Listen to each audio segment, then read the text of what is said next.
Chapter 121 Origin Flame by Hydesgrain. A minute before Jason entered the second door, he was pondering which one to choose.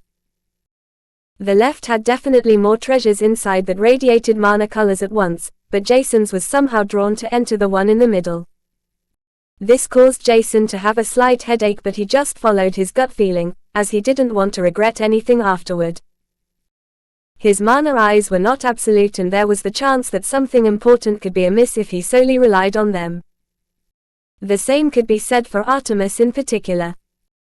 She radiated a distinct color, but this couldn't be seen through other colors, and Jason was only lucky to have found her egg when she was extremely weak. Jason didn't think extremely weak colors or mana radiation could be seen through the wall, and in the end, he followed his gut feeling, only to get surprised by a heatwave flooding his face, as he opened the door to the middle hallway. Forging room. Maybe this is the hallway used by their blacksmiths.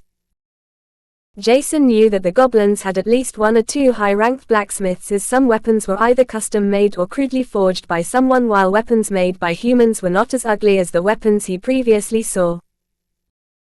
Jason knew they didn't have much time left before they would have to leave this place to prevent anyone from finding out that Shane was alive, which Jason still couldn't understand.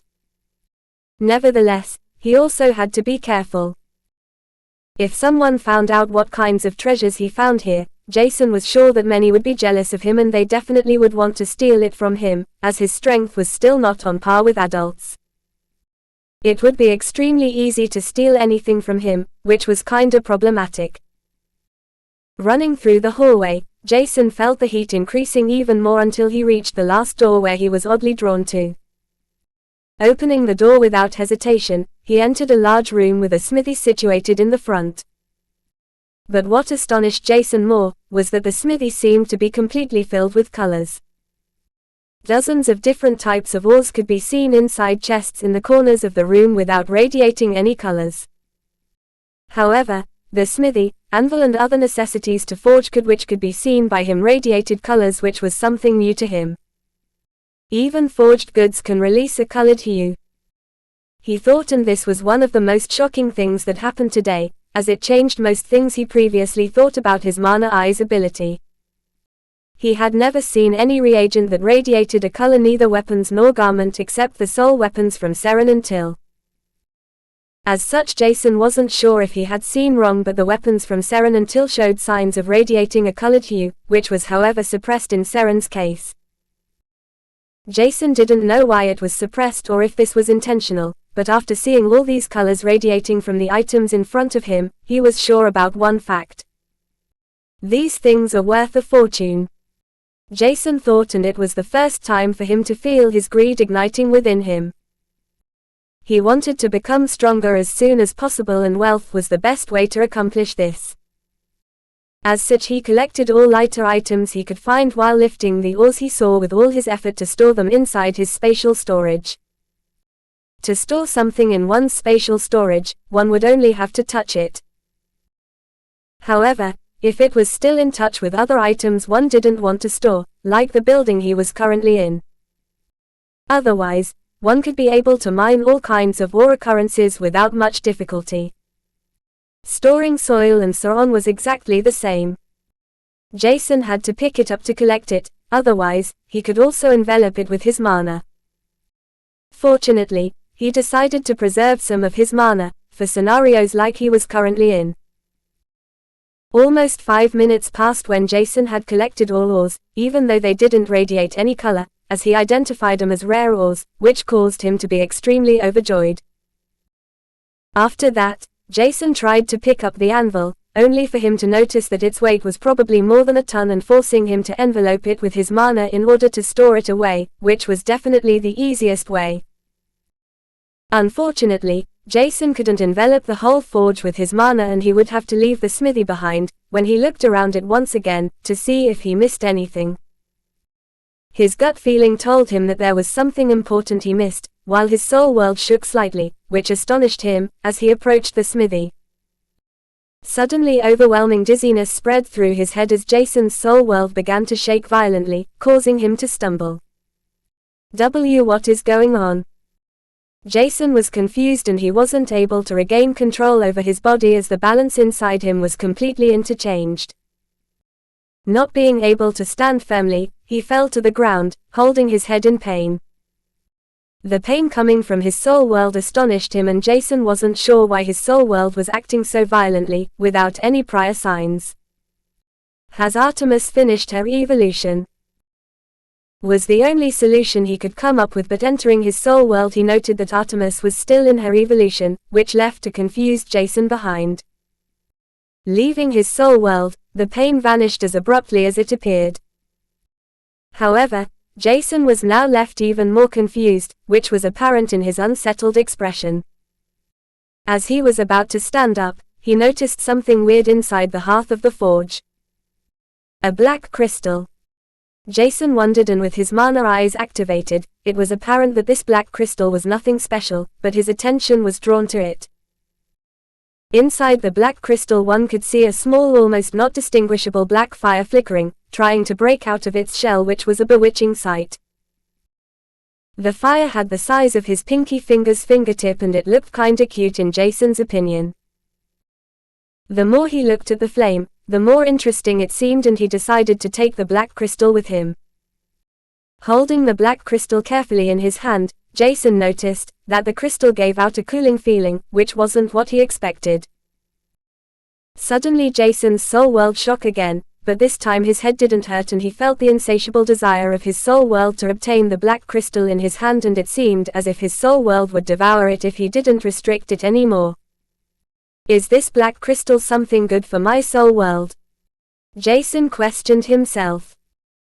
Without restricting his soul world, Jason shockingly noticed that a soul thread detached itself from within his soul world, coursing through his body until it reached his hand, which held the black crystal. What do you want from me? He was about to shout out, but he could roughly sense what his soul world wanted from him. Binding the black crystal to myself. Does my soul world consider this crystal as a soul bond right now? Single quote. Jason was unsure, but before he could decide what to do, the soul thread tried to break through his skin in order to enter the black crystal, while the black crystal began to heat up without him noticing it. Within a second, Jason's skin was burned and the soul thread left his hand, shooting straight into the black crystal's core, without listening to his orders. Hey! Aren't you my soul? Why are you doing things on your own? Jason lamented as he began to feel a thin connection establishing itself between him and the black crystal. Right after the thin connection was constructed, a tiny crack appeared on the black crystal, and it didn't take long until the crack spread through the whole crystal like a single cobweb. Jason was curious and slightly frightened at the same time because he wasn't sure what was going on, as he gazed down at the crystal. The black flame inside the crystal began to vibrate, causing the black crystal shattered. The released pinky fingertip-sized black flame flickered in Jason's hand, without hurting him at all, while the shattered crystal pieces were laying in his hand without any signs of mana fluctuations. With his mana eyes, Jason sensed that the flame in his hand was special if he hadn't noticed that before. But before he could continue to look at the black flame in his hand, he noticed strong mana fluctuations behind him as Shane entered the space behind him. Shane could only see Jason's back as he announced, "Jason, let's go. The rescue team is already close and within the first cavern hall. If we don't want to stand out, we should go now." But Jason wasn't moving a single step, and it seemed as if he hadn't heard Shane at all. Seconds passed without anyone moving, and Shane felt that the current situation was slightly awkward. As such, he called out Jason a few more times, but there was not a single sign of Jason noticing him, which was frustrating. It had been a long time since he was ignored by someone, and his pride couldn't accept that, as he walked towards Jason to lecture him once they left the goblin settlement. Single quote. But only now did Shane notice something unusual about Jason, as he saw a black shattered crystal within his hands. Looking into Jason's face, he could see a pained expression while sweat poured down his cheeks. Inside his golden eyes, one could see a tiny black flame flickering around, vigorously filled with the desire to live. Shane noticed that Jason behaved weirdly as he saw a black flame flickering within his eyes. Touched Jason, Shane had a bad premonition, as he scanned through his body that was excessively hot, seemingly burning from the inside. Injecting his mana, he could feel the remains of something dangerous yet a blessing. What the hell? Is this brat blessed by heavens? How did he find an origin flame? Shane shouted out flabbergasted before he used his spatial magic to teleport them away, with the orc behind them. Chapter 122 Baptism by Hydesgrain. Jason only knew that his whole body was burning, while there was no way for him to run away from this hellish fire, streaming through his mana channels, veins, through his heart where it was distributed in all directions. It was unknown how much time passed, but he could only think about the pain he felt and him being unable to move a single inch. When his connection with the black flame was formed, it entered his soul world before it began to connect with his body. Not only was this flame connected to his soul, but it also burned through his body, causing a metamorphosis to happen within him, as well as on the outside. Unknown to him, Jason was lying inside a king-sized bed, while an old but refined woman with silver hair stood next to Shane. While the woman looked worriedly at the heavy sweating, panting black-haired youth in front of her, Shane looked jealous at Jason. How can he find an origin flame just like that? What is such a treasure doing within the goblin settlement? He grumbled, and the woman next to him consulted him with a gentle slap on his shoulder. It's not like you can do anything with it, my old geezer, right? She chuckled lightly before she returned her gaze to Jason. Shane sighed, and he couldn't say anything against her argument as it was true. Ah, if I only had a spot for another soul bond left. Suddenly Jason cried out in pain, and the room temperature increased by another 2 to 3 degrees. Black flames spurted out of him with a black, reeking mixture of impurities and old skin, which caused both the old woman and Shane to widen their eyes. Dahlia. You've never heard about a black origin flame either, right? Shane asked, and the old woman could only shake her head, curiosity gleaming in her eyes. Touching the flame with her hand, she sensed a terrifying heat that wanted to devour her, as she took it back after a few seconds. There was not a single burn on her hand and she seemed fine, but her words shocked Shane a little bit. This is definitely not an average origin flame. It should be at least a B rank origin flame. Maybe even a or S, but I'm not sure about that. Even if the origin flame has only awakened a few hours ago, it might be comparable with mature D rank origin flames, which underwent its first evolution. Doubts started to run through Shane's head and he whispered quietly. Was the Goblin King supported by someone? Was it a human clan that wanted to reign over humanity, or one of the foreign intelligent races? Handing out an unawakened A-rank origin flame should be impossible for a human and a waste of resources. Ellipsis quote. Shane was unsure, and only Dahlia, his wife, could hear him, and she was as confused as Shane, maybe even more. Since they had to flee from Kanir in order to hide because of her special physique, many things changed for humanity, and even Shane began to change his attitude from trying to save everyone into someone rational who would sacrifice thousands of people to save millions in exchange. This caused her to feel dejected, with her guilt accumulating. Shane only showed his emotions to her since many things happened in his past, and it was only a few months ago that he showed signs of taking interest in someone else. And it was apparently this black-haired youth in front of her who underwent the first baptism, originated from having bound an unawakened origin flame. Even if she knew that Shane only began to show interest in him because of his mana eyes and his soul awakening, she was also aware that his observances and interest began to increase the more time passed. She had the feeling that it was not only his dream that kept Shane on observing Jason. Dahlia thought Shane could see himself in Jason, at least a little bit, and she was happy seeing that. She couldn't bear children due to her special physique, and maybe Jason could replace her dream of having someone similar, but that was only a distant dream from her and would most likely remain something like that. A dream. First, Jason would have to survive his baptism. Even for D-rank origin flames, one had to be at least at the expert rank to ensure one's survival, and Jason was only at the first adept rank, while he underwent the baptism of an unknown ranked origin flame.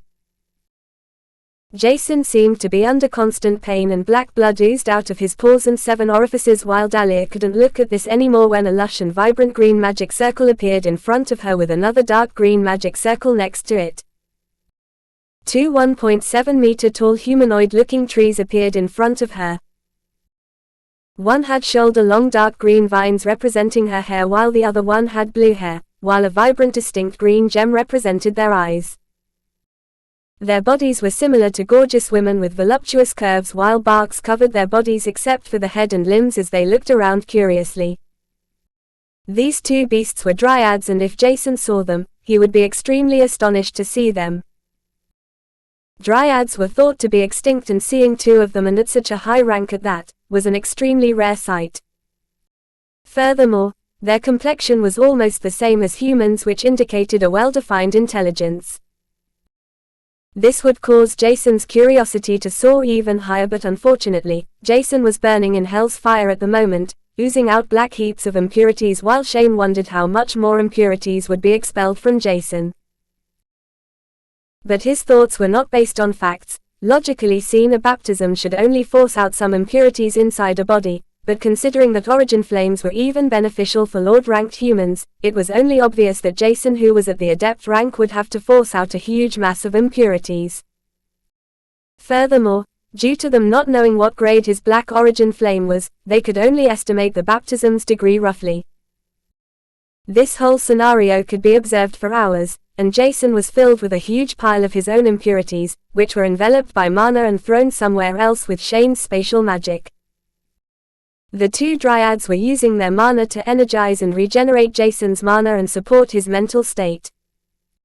It was only after a long time that he stopped roaring out in pain as the leaking blood lessened, leaving an exhausted youth, without any energy left behind.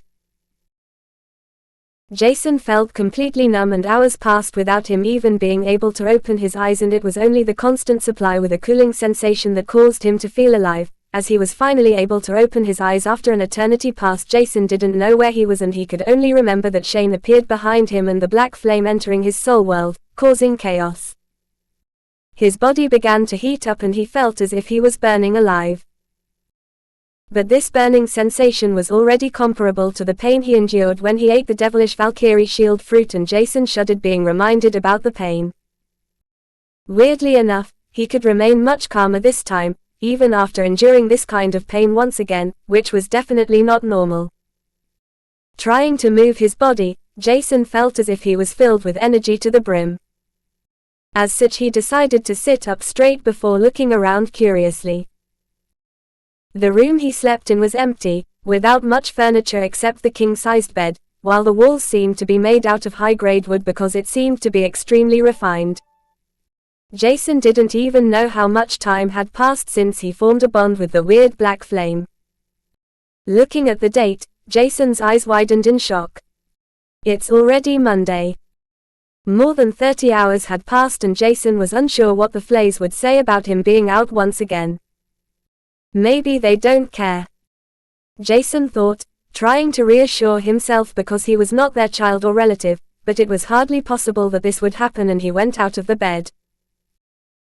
Firmly standing on the bottom, Jason felt like he was newly born because his skin seemed to be much fairer than before, and upon looking closer, it was almost transparent, displaying his veins and even mana channels, that were directly joined with each other, clearly. Jason's muscles were much firmer than before, while every cell inside his body was brimming with power. He punched out with his fists and he could see marginal air currents manifesting, which astonished him. Sensing throughout his whole body, Jason detected many differences inside his body. But more importantly, was that he could have never imagined that his body could be so clean from the inside, as most impurities he sensed before had been exhaled. Furthermore, even his mana core was shining faintly, which astonished him. But that was not the most shocking matter. After inspecting his physique, he concluded that he had most likely reached the physique of a normal 4th adept rank, which astonished Jason, while his mana core increased also uniformly to the 4th adept rank. Was all of this caused by the tiny black flame my soul desperately wanted to contract? Jason thought, doubting everything in the world, as he entered his soul world, where he could see the tiny flame flickering next to his soul world core. Why are you so close to my soul world core? Don't you dare to do anything to my soul energy, Jason thought, and even if he was thankful for the metamorphosis he had undergone, he was still extremely suspicious of this tiny flame which caused him excessive pain. Chapter 123 Adonis by Hydesgrain. Apparently, the black flame was not harmful to Jason's soul world core, rather than that it seemed that the black flame could purify his soul energy further, while the soul energy that was the closest to the black flame looked more vibrant and shined brighter compared to the rest. Thus, Jason tried to use his connection with the black flame to order it below the soul world core, and after a few motivating words, the flame slowly floated below the soul world core, purifying everything in a close range. Jason nodded in satisfaction and decided to leave the soul world after checking how much soul energy he had accumulated and how far Artemis' evolution was. It seemed like Artemis would evolve at the end of the week, which was fine as his soul energy had surprisingly reached 15 units. But what Jason also noticed was that the black flame used up 0.01 units of his soul energy, which was more than a little bit suspicious. Was it considered as his soul bond, or what the hell is this black flame?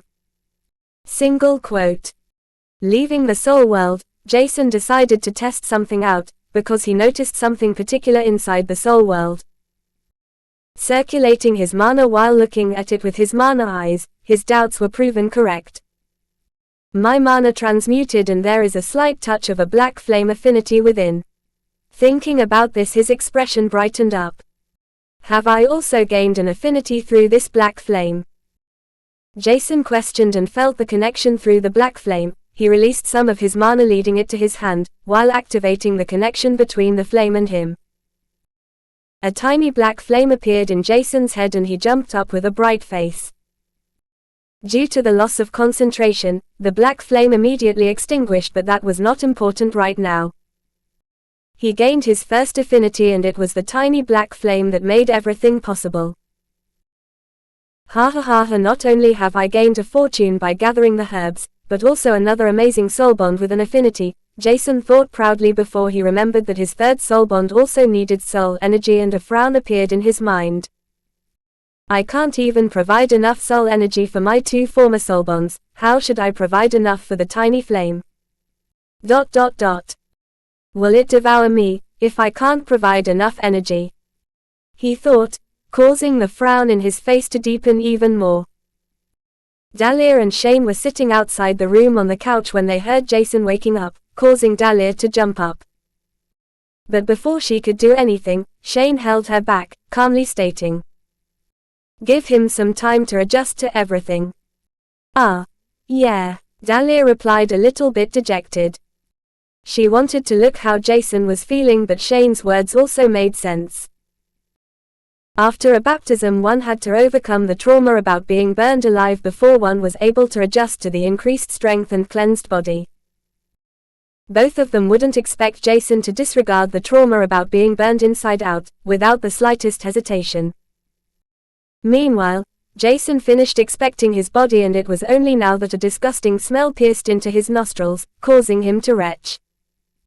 His clothes were reeking disgustingly, and the room he was inside was also smelling like someone stored garbage inside it for years. Changing his clothes alone would be useless, and he searched for the bathroom, which he fortunately found after opening the second door. Taking off his clothes, Jason's eyes widened. Who are? He thought, looking at his chiseled abs in admiration. Never had he seen such abs, and Jason decided to look into the mirror for the first time in the last few weeks. A tall black-haired youth with golden eyes could be seen. While his sights were still relatively short-cut, his golden eyes were also the only indicator telling him that he could see himself inside the mirror. A young man with a chiseled face and perfect proportions could be seen inside the mirror, causing Jason to question himself. Is that really me? Furthermore, Jason noticed that he grew a few centimeters. He was now over 1.7 meters tall and muscles covered his whole body, without obstructing his flexibility while he couldn't see a tiny bit of baby fat in his face anymore. Nobody would believe him that he was only 14 years old, and he himself would rather say he was 16 years old if not older. His fair skin underlined a feeble appearance with his beautiful facial features, while his distinct muscles told a different story. Wearing oversized clothes, Jason would look rather feeble, but now, he didn't doubt that he could be a model, which caused his confidence to heighten to an extreme. Stepping inside the shower, he turned on the water, and only 30 minutes later he left the shower with a fragrant smell. His innate smell was much better compared to before, as all kinds of impurities were cleansed from his body.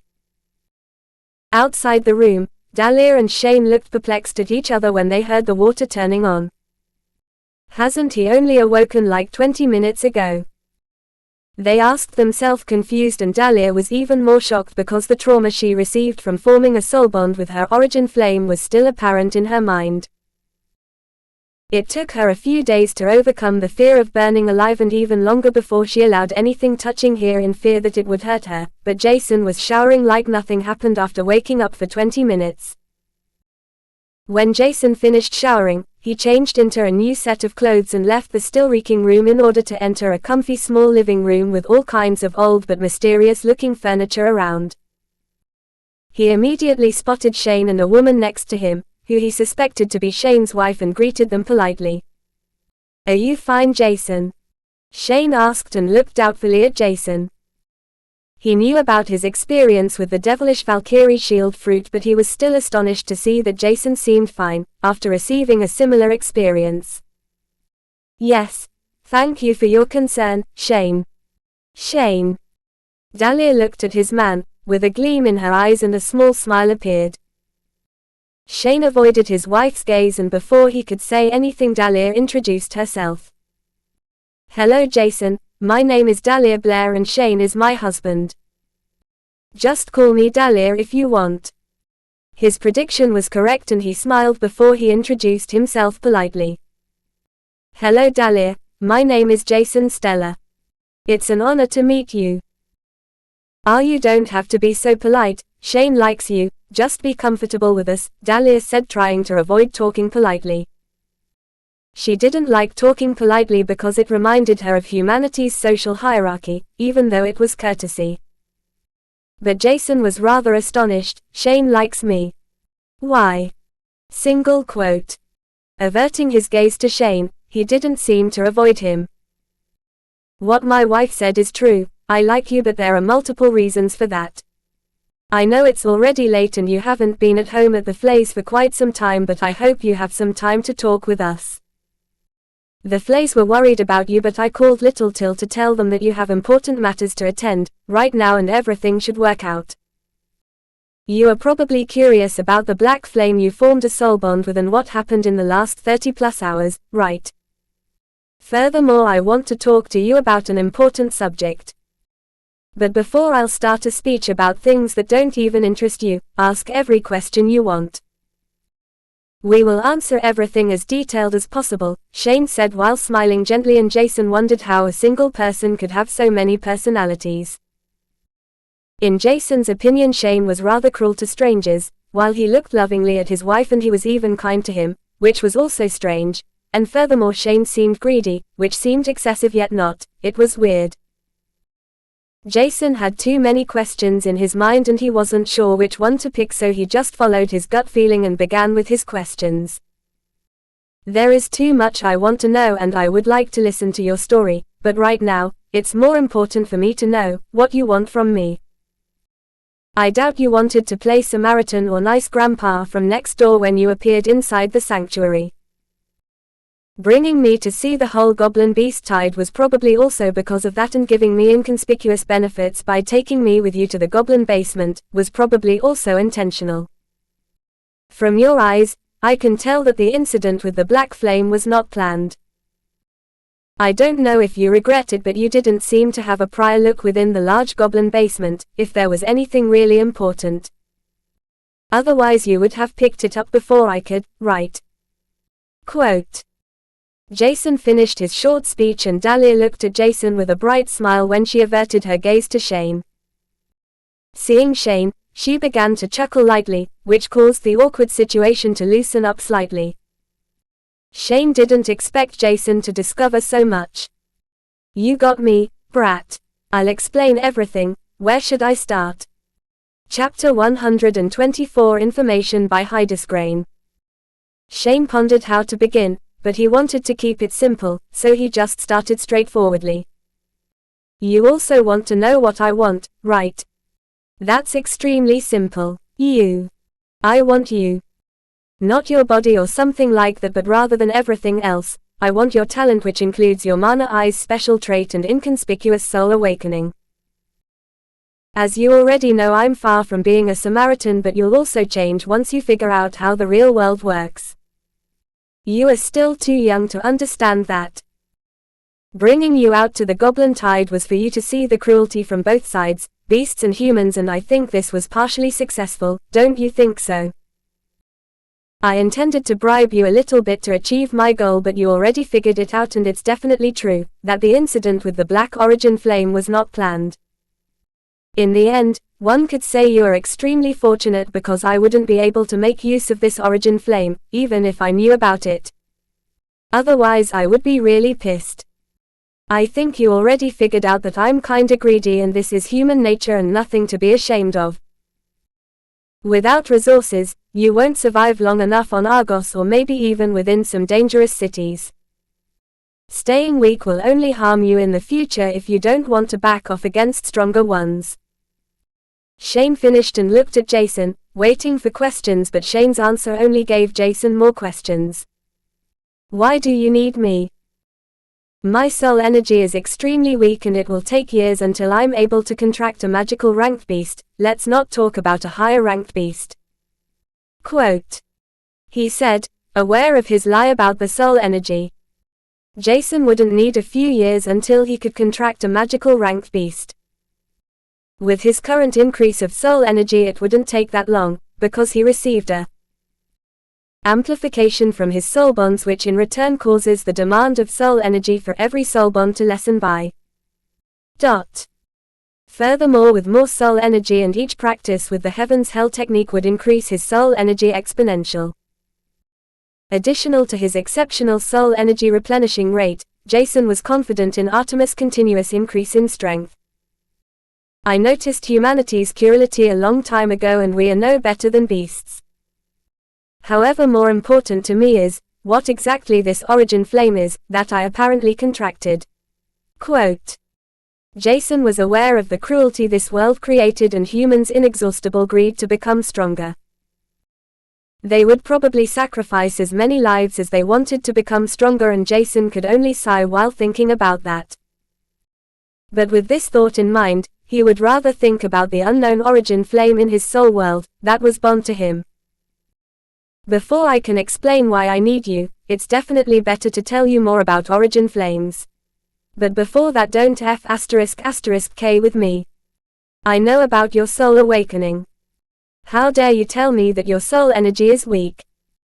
You have at least a soul energy of 10 and it's increasing extremely fast. With your mutated snowflake owl, you might be able to have a magical ranked beast in a year at most. With your high soul energy reproduction, we can work hard to achieve the 5-braided helix of the Heaven's Hell technique for an additional boost in your soul energy training. Maybe we can boost your soul energy increase to around 1.5% each day after I get to know how fast your reproduction speed is." Shane said proudly. It was extremely hard for youngsters to achieve a 5-braided helix after having one soul only awoken for a few months, but Jason's next words shocked him. "Well, thank you for your concern about my soul energy, but I'm already capable of practicing the 5-braided soul energy helix without your help. Furthermore, the increase of soul energy is around 2.5% per day with my reproductive ability." Jason didn't have a reason to lie, because Shane would get to know it sooner or later and there was nothing to hide. "See!" Only 2.5% in one day. What did you say? Shane thought he had misheard, and previously he expected Jason to have a 0.5% increase of his soul energy in one day at most, which would be considered ordinary for a common practice for Heaven's Hell at the second level. Dahlia's eyes shined brightly and joy could be seen in her eyes, but this was because of two reasons. It had been a long time for her to see Shane losing control over his voice and him acting so flabbergasted at the same time, but also the achievements Jason accomplished without anyone's help were a feat to be proud of. Maybe he is really the treasure we searched for, she thought, and continued smiling at Jason. Jason felt a bright smile piercing into him, and he wasn't even able to look to his right, as he would only feel awkward seeing Dahlia smiling so brightly at him. Shane took a moment to gather his thoughts before he continued with a slightly grim face. Just forget what I said about your soul energy. Just continue working hard, alright? Let me explain to you what origin flames are and why they are so special. As you may have noticed, the origin flame is connected to your soul like every other beast you formed a soul bond with, right? But their relation with each other is slightly different. Beasts can provide their contractor with a certain amplification in mana, physical strength, and some even an affinity, while they can also be summoned and used in combat. The amplification percentage is correlated to your soul, which you should be aware of. The origin is completely different. From the moment they awaken, they provide their contractor with a baptism which will exhale a huge pile of impurities, which will in return increase one's mana gathering, refining and absorption talent. Due to the exhaled impurities, there won't be great obstacles while breaking through, and you'll increase your mana core rank extremely fast. Furthermore, the baptism you underwent most likely provided you with a huge increase in your mana core's size and strengthened your whole body. In addition to all of that, you'll look much better, and the aging process will slow down to an extreme, as the impurities inside your body are washed away, giving mana the chance to rejuvenate your cells much easier. Last but not least, you'll gain the affinity for the origin flame, which is most likely more powerful than most fire abilities from beasts. There are two disadvantages for origin flames. One is that the origin flame uses up a spot for soul beasts, that not many humans have left, once they find an origin flame. This is unfortunate, but they can sell unawakened origin flames for unimaginable prices because the baptism is just too valuable. Another disadvantage is at the same time an advantage. You have to nurture your origin flame with soul energy by letting it annex more of it. Right now your origin flame shouldn't be that large, while the soul energy it occupies is most likely less than 1 unit. It will increase in size and become stronger the more soul energy it annexed. Once your origin flame reaches a certain threshold, it will evolve into a higher grade, providing you with another baptism, which will cleanse another round of your impurities and strengthen your body. Origin flames are divided into different ranks from E to S rank, while their evolution grade is divided into tiers. Right now your origin flame is tierless, and after the first evolution it would be called Tier 1. There are dozens of origin flames we found until now, but the most common one is a common red origin flame, which is labeled as E rank. The impurity cleansing, strengthening, and strength of it is not really great, but the ability to evolve makes it worthwhile for most humans to try to obtain even the worst one, while even old geezers want them to live longer and regain some of their youth. Higher ranked origin flames provide a qualitative higher baptism with a larger increase in all kinds of aspects. Shane ended, giving Dahlia the chance to say something. Trying to console Jason because she thought he was still shocked about being burned alive. Jason, you don't have to be scared about the baptism, as it will only happen once you want your flame to evolve after reaching its demands. If the first baptism was too scary for you, you can just leave the origin flame behind, but you should keep in mind that the chances to obtain an origin flame are minuscule, and probably less than 300 humans have one, while most of them have below average ranks. This is because origin flames only appear within the most concentrated volcanoes with overwhelming amounts of mana, which can only be found in special rifts and on the main continent through unique incidents. It's extremely difficult for flames to achieve sentient and create a crystal layer around their body to stay sentient. Without this crystal layer they would be flooded by the overwhelming mana currents and lava before they could even nurture themselves, which would take an uncountable amount of years without the support of soul energy. Saying all of this, a silver flame appeared on her hand, floating around her hands as if the flame was playing with her, and Jason activated his mana eyes out of curiosity. Light gray. Jason saw the radiating color and wondered what that meant, and his mind was rattling violently. Miss BL, he sensed a glare from Dahlia and corrected himself. Dahlia, is this silver flame an origin flame? If that's the case, is it a tier 2 origin flame? Quote. He was only guessing, but seeing Dahlia's face, his guess seemed correct. How does he know? Before she could say anything, Jason continued. My eyes are special and I just guessed it. Please don't mind my rudeness, I'm sorry. Turning to Shane, he continued asking questions.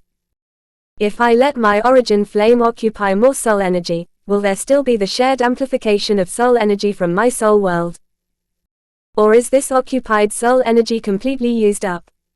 Furthermore, what is the rank of my black origin flame? Apparently it has only awoken, but my strength and mana core increased by a whole stage through the baptism. It feels like the black flame affinity's power is comparable to the strongest fire affinity from evolved ranked beasts. Previously, both Shane and Dahlia thought they would overwhelm Jason with information, but it seemed as if the youth in front of them could adapt faster than they themselves. The information Jason provided was more shocking than their information. Jason's eyes could detect what tier Dahlia's origin flame was. The baptism provided Jason with a boost of a whole stage, comparable to the strongest fire affinities from evolved ranked beasts directly after awakening. This had to be a bad joke, and Jason looked at Shane and Dahlia expectantly, while they didn't know what to think about the youth in front of them. Chapter 125 Shane Brain's Origin by Hydesgrain. It took them a while before they regained their senses, and Shane began to laugh out loud. Ha ha ha, you're great. You are really good! Exclamation mark. Ha ha ha, and it took him a while before he regained his composure. Dahlia was more composed and answered Jason after some time. The soul energy you provide will not be completely used up, rather than that you can say that you'll still receive your normal soul amplification. If you provide your origin flame with 100 soul energy and your soul has a conversion ratio of 5%, you receive 5 units back. As for your origin flame's rank, to be completely honest, we don't know that. Neither do we know where it came from. I think you can agree with us that it's illogical for such a treasure is in the smithy of a Lord-ranked Goblin King without receiving support from somewhere. Maybe they wanted to wait for something to use the black origin flame, and it could be possible that the Goblin King wanted to absorb it to break through its shackles, which is the most likely case as it already possessed a fire affinity. We also want to know who is behind all of this, because supporting a Goblin King in devastating a human island is not beneficial for us. If foreign races were already able to infiltrate human territory without getting found out, it would be bad. As such, it was either someone else or we have a perilous time charging towards us. About your origin flame's rank. We are not sure, but considering the pile of impurities you exhaled during the baptism and the increase in mana core size and physique, it should be at least an A rank, maybe even S rank, but I don't know about that, because I've never heard about anyone possessing an S rank origin flame. This might also be because we are not connected to Kanir for the last few decades, but that is a different story. Jason nodded, and he wanted to find out much more, especially about Kanir and their story. What about Kanir? Why are you hiding here? And why are you not in touch with? But he was interrupted by Shane. Stop. Before you continue asking questions, we should tell our story to prevent unnecessary questions later on, alright? Quote. He said, and Jason nodded in anticipation. This will only be a short summary, explaining everything in detail would take too long, Shane informed before he started. I was born 250 years ago when the mana outbreak happened, only slightly longer than 50 years, while humanity was still overwhelmed not only from the foreign intelligent races but also from all kinds of beasts invading Argos. fortunately for me was only that I was born in Kanir and my family had a few stronger powerhouses, defending us and the surrounding villages. Years passed and humanity began to reign supreme over Kanir, while I strengthened myself by absorbing mana. While growing up, many things changed for humanity, and one important factor was the existence of the soul awakening orbs you already know, and it was only because we stole one of these orbs from a foreign race that we could research and duplicate it. We know that the foreign intelligent races don't use this orb for a soul awakening because we have never seen them using soul bonds, but these orbs are probably used for something else in their case, according to their genetic pool. However, this is only an assumption and doesn't have to be the truth.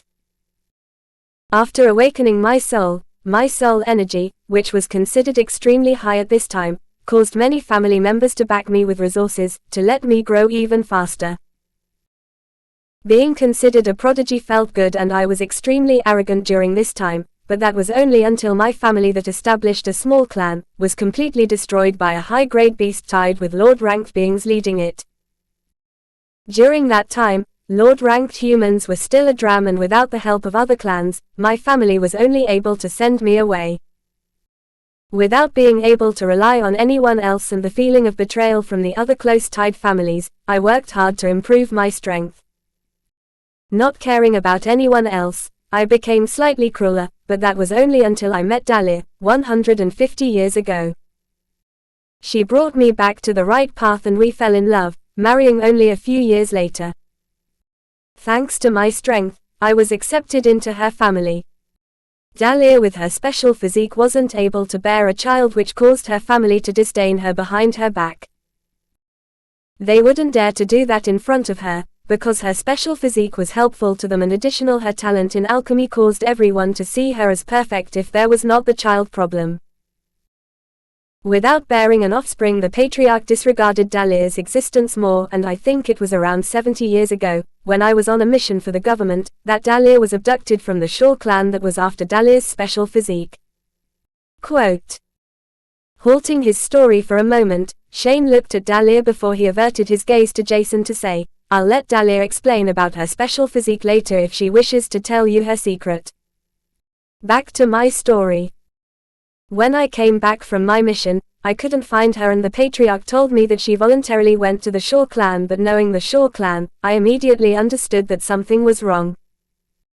Arriving at the Shaw manor, I found Dalir being forced to exert her special physique in exchange for her life force, which obviously enraged me.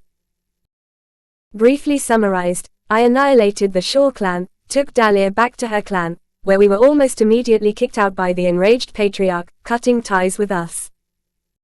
It was not long until we were deemed as devils, rumored to be in an alliance with the foreign races, and other baseless rumors were spread. We fled and changed our appearance to a certain degree while hiding on different islands. And more than 20 years ago, we decided to live here on Asterix, where we haven't been found, at least until now. Shane finished, and Jason looked at Shane doubtfully. Was he really that lovingly to sacrifice everything for his wife? He didn't think of Shane like that, and annihilating a large clan was definitely something only the cream of the crop of humanity would be able to do, but there was something Jason couldn't get the hang on. Why do you even need me? Do you want me to get stronger than these old geezers that can even force you to flee, to let you live openly? Furthermore, I don't get what's special about Dalir's physique. The only thing I can see is a feeble light white radiating from her. It looks pure, but I can't understand that. Quote. Jason found the information provided by Shane somehow lacking, but maybe there were things he didn't want to say, and prying in their privacy was not something he initially wanted to do. Still, Dalir's special physique made him curious, and with his mana eyes, there was not really anything special except a white light radiating from her. This time Dalir began speaking, while she looked even more interested at Jason than before. His eyes were extremely precious and not, commonly, seen mana eyes. My physique is special because of something we call purifying effect. I think you know what beast creators are, right? They can cause evolutions of beasts, as long as the evolution path is within the potential range. Maybe you have also heard about the purification theory, where a beast's potential is forcefully raised by digesting magical treasures, cleansing the beast's body from impurities, which in fact is the cause that increases their potential. High-grade treasures that can even cleanse impurities from magical or guardian-ranked beasts are extremely rare, and my physique could be said to be such a treasure. She hesitated for a moment before she continues. Not many people knew about her secret. If I release my special physique, I can cleanse beasts and increase their potential to a certain extent. In exchange, I'll have to either use a vast amount of resources that are even more expensive than the regular treasure, or I can use my life force. Using my life force, 1 year could be exchanged to cause a magical ranked beast to reach the potential of a guardian ranked beast. The Shaw clan forced me to cleanse multiple magical ranked beasts, and if they knew how exactly my special physique works, I would either be dead right now or so weak that I wouldn't be able to talk with you.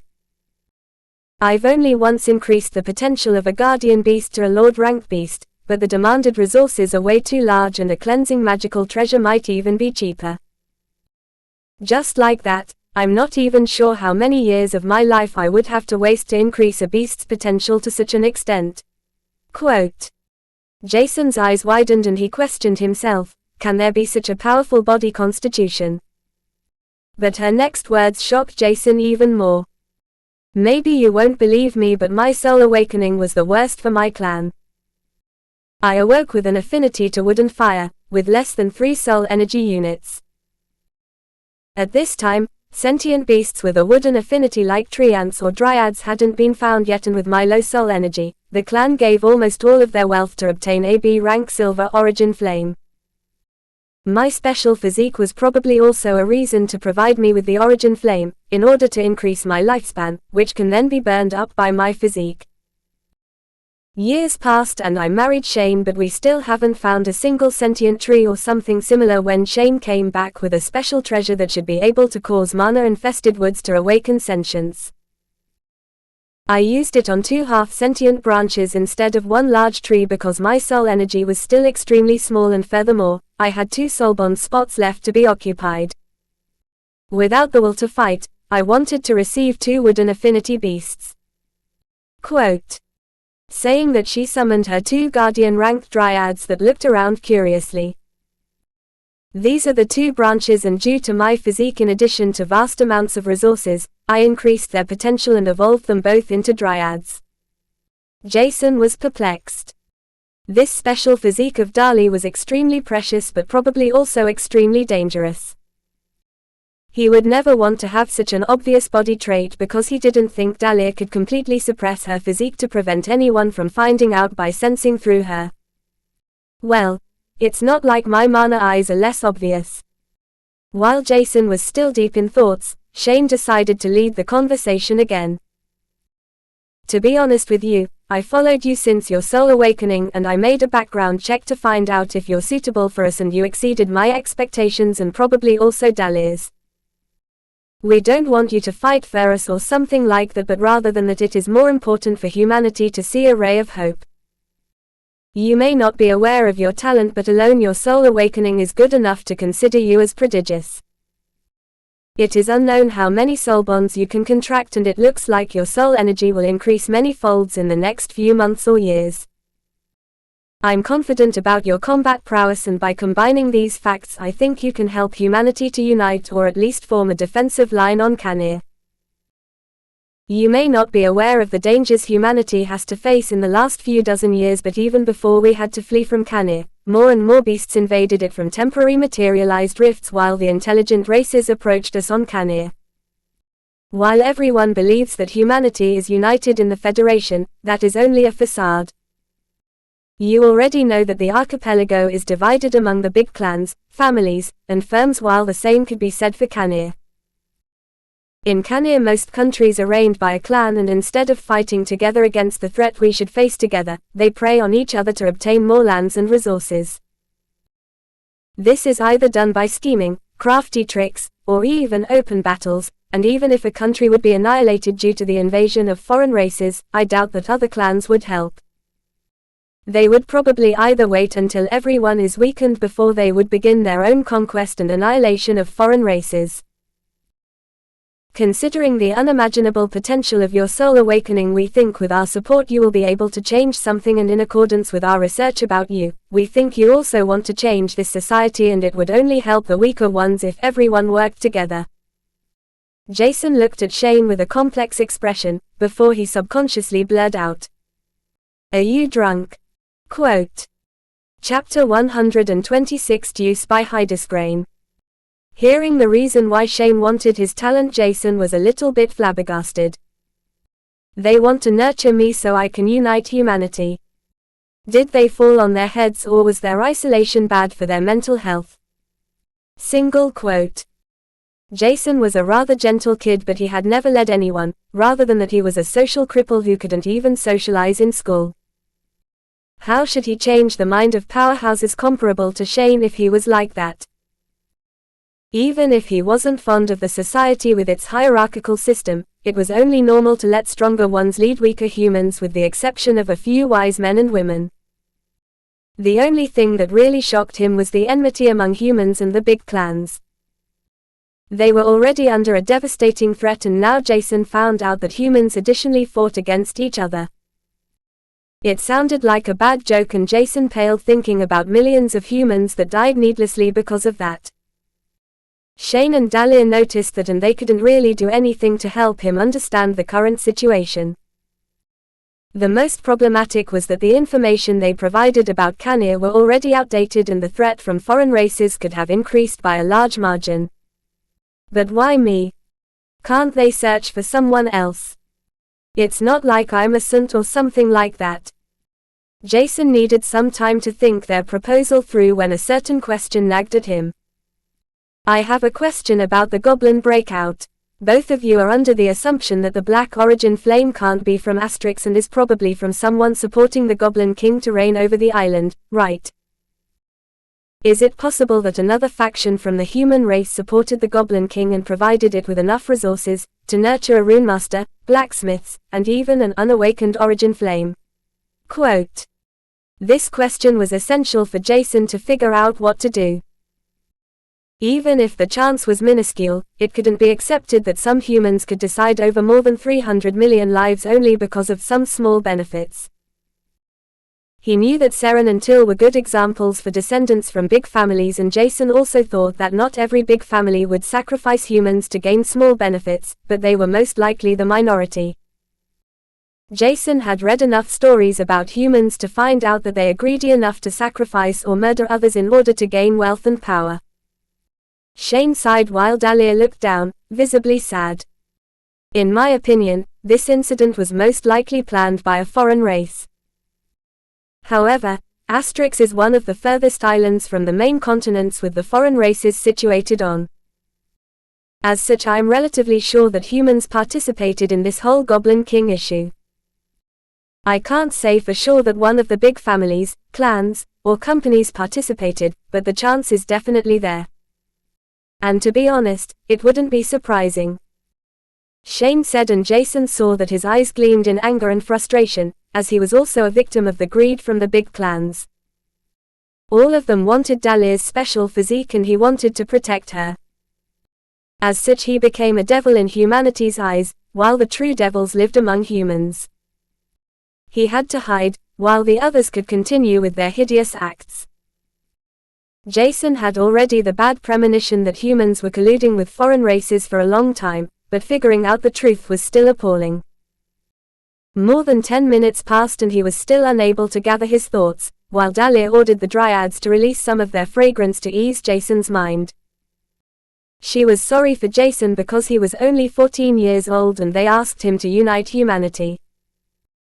It seemed extremely wrong to force such a huge responsibility on him, but after searching for 70 years, Jason was the first one that seemed to have the potential needed to accomplish this task. His soul's size was incredibly huge, his soul energy reproduction was fast, and he could already practice the 5-braided helix of the Heaven's Hell technique. Additionally, his body was cleansed by an unknown, yet high-ranked origin flame. Jason's mana core rank would increase extremely fast, and his combat prowess was superior to most peers without gaining any special instruction since a young age. They also found out that Jason's knowledge was vast while his memory seemed extraordinary due to the fact that he had already refined his brain, which Shane also observed. Having formed a sub-area at the age of 14 was also a feat not many could accomplish. And in the end, Jason seemed extremely calm during important moments, while his determination was not ascertainable. Dahlia wondered how Shane found Jason, but he seemed to be their final solution. It was already lunchtime when Jason gathered his thoughts. After thinking for a long time, he came to the final decision, but another question in his mind should give the final drop to his answer. This question might sound rude, but what can both of you provide me if I try my best in uniting humanity? There is not really much I'm lacking right now, only time, and I can purchase resources with the spoils I received from the Goblin King's basement. Jason had now enough wealth to purchase a vast pile of resources, after selling the herbs and ores he collected. Was there even the need for him to promise the Blairs to unite humanity, if he was not confident in leading anyone, or even achieving the required strength? Not really. In the end, Jason could only think of a few things they could provide, and he wanted to hear them saying it before he would tell them his decision. The two of them were prepared to answer this question, and it was only obvious to ask that after they noticed that Jason got a fortune from the basement and in addition even an unknown ranked origin flame. First of all, we don't want to provide you with mana stones and other resources like that, because we think you shouldn't completely rely on us. But that doesn't mean we can't give you anything. While I'm a rank 7 blacksmith and rank 5 runemaster, Dahlia is a rank 7 alchemist and rank 6 beast creator, which is mainly because of her physique. We can teach you all lifestyle artisan occupations and in addition the beast creator occupation. Due to that, you can gain a fortune by selling your products later on. Our knowledge surpasses that of almost all humans, with the exception of a few old hag and gramps I know, and it is extremely rare that someone at our age takes in multiple disciples. Both of us want to teach you everything, while Dahlia can even help you with the control over Origin Flame, which even fewer people can provide. And I doubt you believe, we don't know any martial art techniques. Don't forget that both of us hail from prosperous clans, even if mine has fallen a long time ago. I noticed that Little Till gave you the unique technique, Splitting Mind, after you've accomplished a mission. Let me be honest, I can give you more, once your body is ready. There is also the family heirloom from the Shaw family, which is a blessed graded technique that was found in a temporary manifested rift. Shane finished, and Jason, who wanted to remain calm, couldn't help but sweat as his eyes shined with desire. The cream of the crop, Jason thought as he heard about the artisan ranks of Shane and Dahlia. To be honest, this was already enough for him to accept their proposal. His desire to obtain more knowledge was insatiable, and furthermore, he obtained the opportunity to learn exclusive and rare martial art techniques. As such, he couldn't contain himself anymore, even if Shane didn't say what Jason wanted to hear. Really? He shouted and jumped up. Can I learn everything? Quote. The desire in Jason's eyes shocked Shane and Dahlia.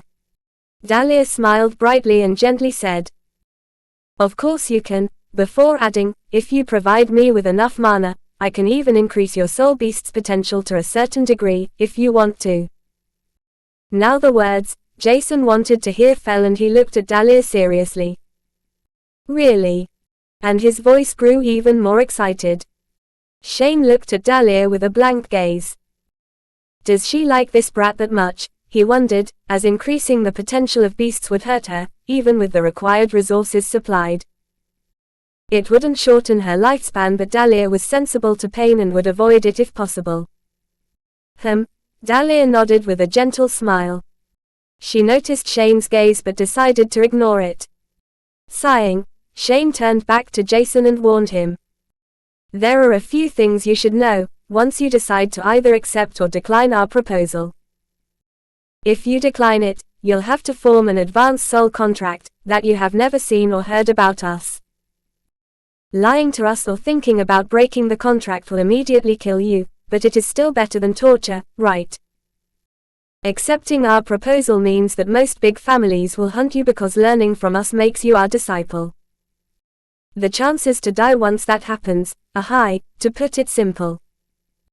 Furthermore, once you accept our proposal, don't force Dahlia to use her physique too often, it's dangerous. Quote.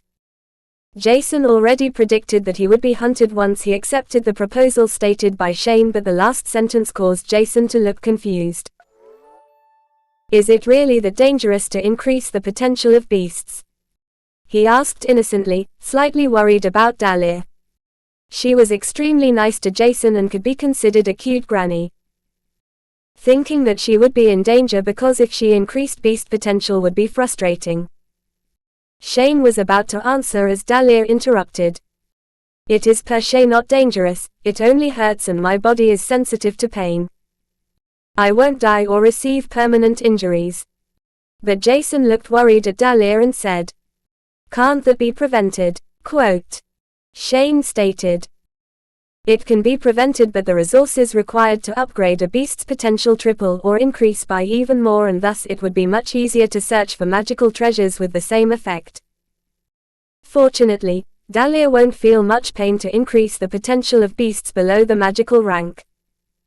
As such, after you accept our proposal, we immediately accept you as our disciple. Gritting his teeth, Shane added.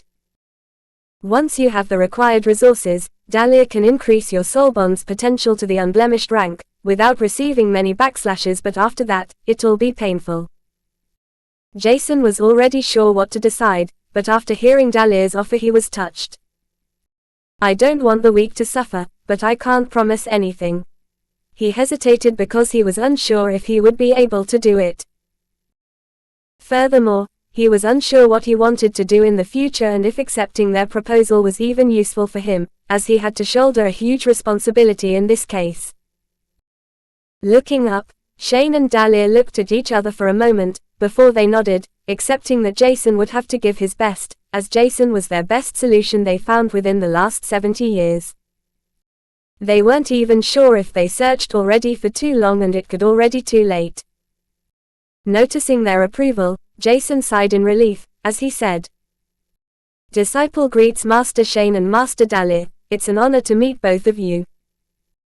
The whole atmosphere lifted up and Dahlia's smile was now even brighter, almost radiating the whole room, while even Shane sighed in relief, showing a thin smile. Nobody would know what was going to happen in the future, but Jason's decision to accept the Juice Master was the best choice he could have ever made. Chapter 127 Death Knight by Hydesgrain. Hours passed and it was almost evening when the three of them finished their conversation. Only now did Jason's new masters understand his desire for knowledge, because Jason asked hundreds of questions about almost everything.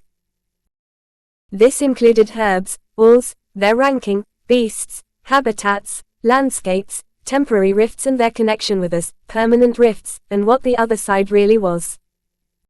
Was there a whole planet on the other side, or was it only a world fragment, plane, or something else? If it was a planet, where exactly was this planet situated? A whole different universe, only a few stellar systems or multiple galaxies away. What about Argos? How strong are humans compared to the foreign races? What are the rankings after the Lord rank, and how many of such individuals existed? When was he able to learn forging, brewing, inscribing, and everything important to understand how to evolve beasts, and so on. Shane and Dahlia looked extremely exhausted at Jason, who was still spirited to ask more. Previously they weren't sure if Jason would be able to learn even 2 basic artisan occupations from them, but now they didn't have to hesitate for a second to answer such a simple question. If Jason wasn't capable to learn 2 lifestyle occupations, nobody would, and they gave Jason a memory stick with a few hundred book files that were extremely large. Unfortunately, his quantum bracelet began to work slower once he received all files, and Jason noticed that the memory storage was completely filled. Because he used external memory storage for the things from his new teachers, Jason had to purchase a better memory chip in order to access everything without attracting unwanted attention. The files were locked and only Jason's fingerprint and iris scan could unlock them. Once he would purchase a new memory chip, he would also purchase a larger storage device that had an integrated cooler and a larger space with much more functions. It would be expensive, but Jason could just sell a few ripened fruits he had thrown into his storage. His whole storage of 2,500 cubic meters was filled with all kinds of things, and Jason wondered if he would still receive the lace points from the goblin corpses because they were now completely annihilated. Thinking about it, Jason noticed that it was not really important as before, because he could obtain much more credits by selling the rune weapons and pendants to the artisan tower, while the other things he received from the goblin basement were even more valuable. Looking at the sealed herbs inside his storage device, Jason frowned, which was noticed by Shane and Dahlia. Over the last few hours, their relationship became much better, and it was comparable to a real master-disciple relationship, while Jason had two knowledgeable teachers that knew almost everything.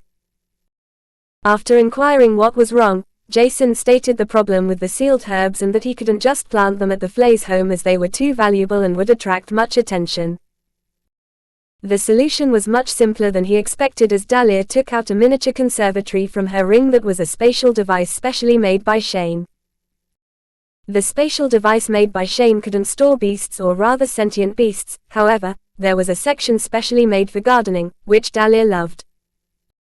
With this, Dahlia was able to store pots with herbs and trees inside the spatial device, even though they were alive. With this, they would even grow within the specially made spatial ring, as the time flow continued normally. What Dahlia gave Jason was something similar. It was an adjustable miniature conservatory, which could grow in size and was originally 10,000 square meters large, which was a shocking size to imagine. He couldn't store it in his common spatial storage, but the conservatory was made out of rare metals and tempered glass and could even take hits from magical ranked beasts, without shattering. There was even a magical watery system, that only had to be supplied with enough water and mana stones in order to work for a long time. As such, Dahlia gave it to Jason with a strengthened vine from one of the dryads to transform the conservatory into a pendant. The conservatory in its smallest form was only 3 centimeters long, 3 centimeters in width and 0.5 centimeters in height, which was incredible, and Shane looked at his masterwork with a proud face. Producing this conservatory took a great amount of effort, and many spatial affinity mana cores had to be sacrificed to find out the collaboration between space, time, and life itself. Compressing living beings was seen as impossible, but not knowing how it worked and spreading the rumor that it was not possible were two completely different matters, while Shane now knew how to do it. Giving such a precious present to Jason was a good way to gain his favor, but if Dahlia had gifted that to Jason a few hours ago, Shane would probably be furious. This, however, changed quickly after he found out Jason's thirst for knowledge in all kinds of aspects, which caused him to admire his new disciple a little bit. Dahlia led Jason outside, where he noticed for the first time that they were below a sea or lake. Jason could see a faint blur of a stone arch above the lake's surface, and it seemed somehow familiar. Looking at Shane with a perplexed expression, Dahlia chuckled while saying, "Next time please don't jump into the lake naked." Hearing that, Jason immediately blushed, and he knew where they were. 6th Affiliated Vanguard School, below the lake inside the forest. F***L, and Jason could only cry on his inside, as he remembered the first day of school when he jumped into the lake, naked at that. Now, enlarge the conservatory slightly and plant the herbs and trees. Sealing them away for too long will only damage them and decrease the efficiency of your plants. Following the descriptions from Dahlia, Jason enlarged the conservatory, and only now did he notice how large it really was, even though he didn't use the biggest size. Nevertheless, it still fits easily inside the dome-surrounded hideout from his new masters, and he wondered how they managed to create this base underwater. Taking out the soilers first, he filled the niche to plant the trees and herbs inside. After the soil was used up, Jason took out one plant after another outside. Before, he wasn't sure how beneficial his trip through the goblin basement was, and only now could he see everything clearly. Alone from the herbs Jason gathered, there were 51 colored ones, while many colorless plants were simply thrown into his storage space. Even the colorless plants were rare, and Jason wanted them to stay alive, as fresh ingredients were always more worth than ones that were harvested a few days ago.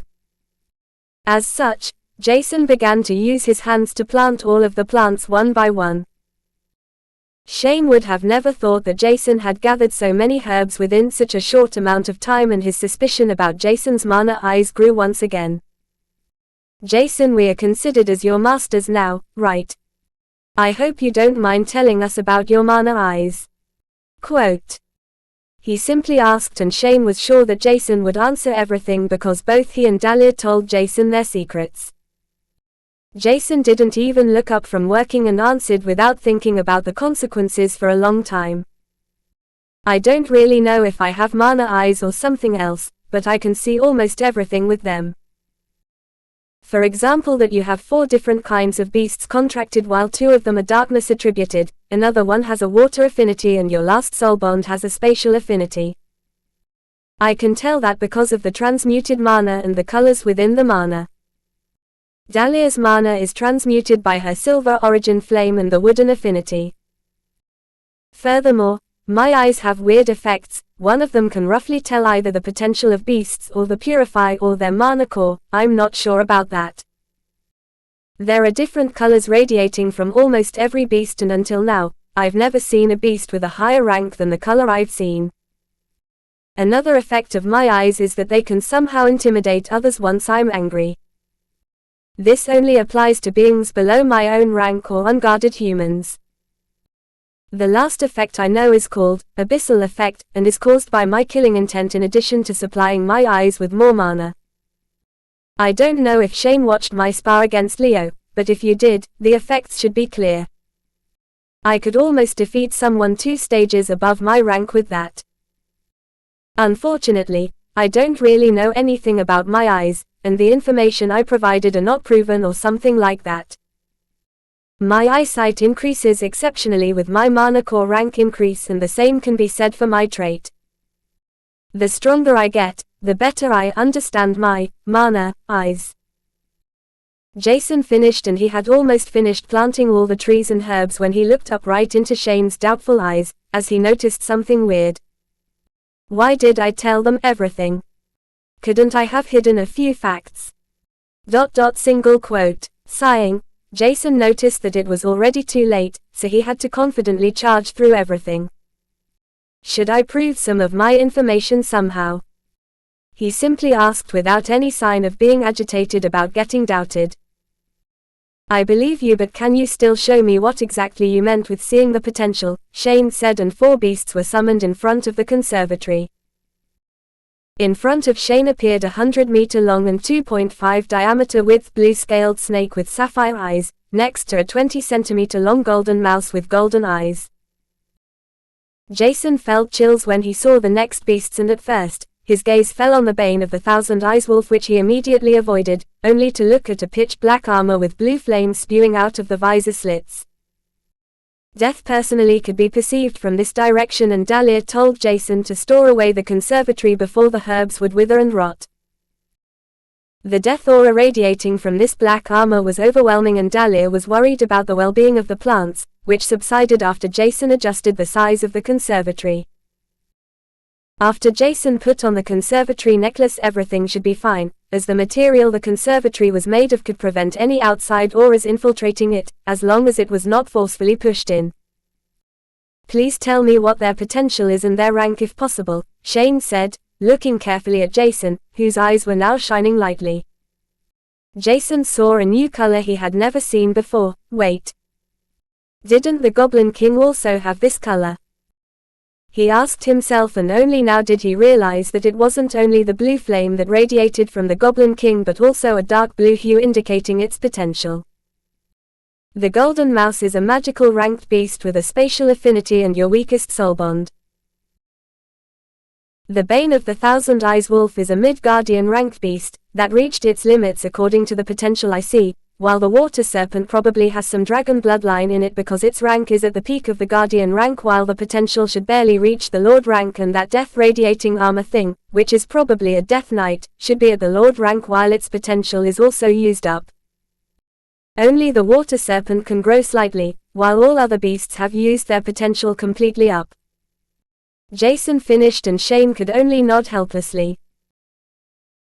His assumptions were completely right. His soul energy was extremely high since he awoke his soul, and with that, he had only formed soul bonds with high potential beasts, except the sly space jumping mouse, as he needed a beast with a spatial affinity, and this beast was considered one of the best, considering that he could only form a contract with a magical ranked beast at the highest due to his low affinity with the spatial attribute. That's great. With that, you don't even have to use Dahlia's physique to contract a good soul bond, Shane said, trying to hide his jealousy. It was already evening and Jason should go back to the Flays as they were probably worried about him, even if his Till called them. He received a pendant with golden runes inscribed from Shane, with which he could enter the underwater hideout if he was not there, and Jason went back with millions of thoughts tormenting his mind.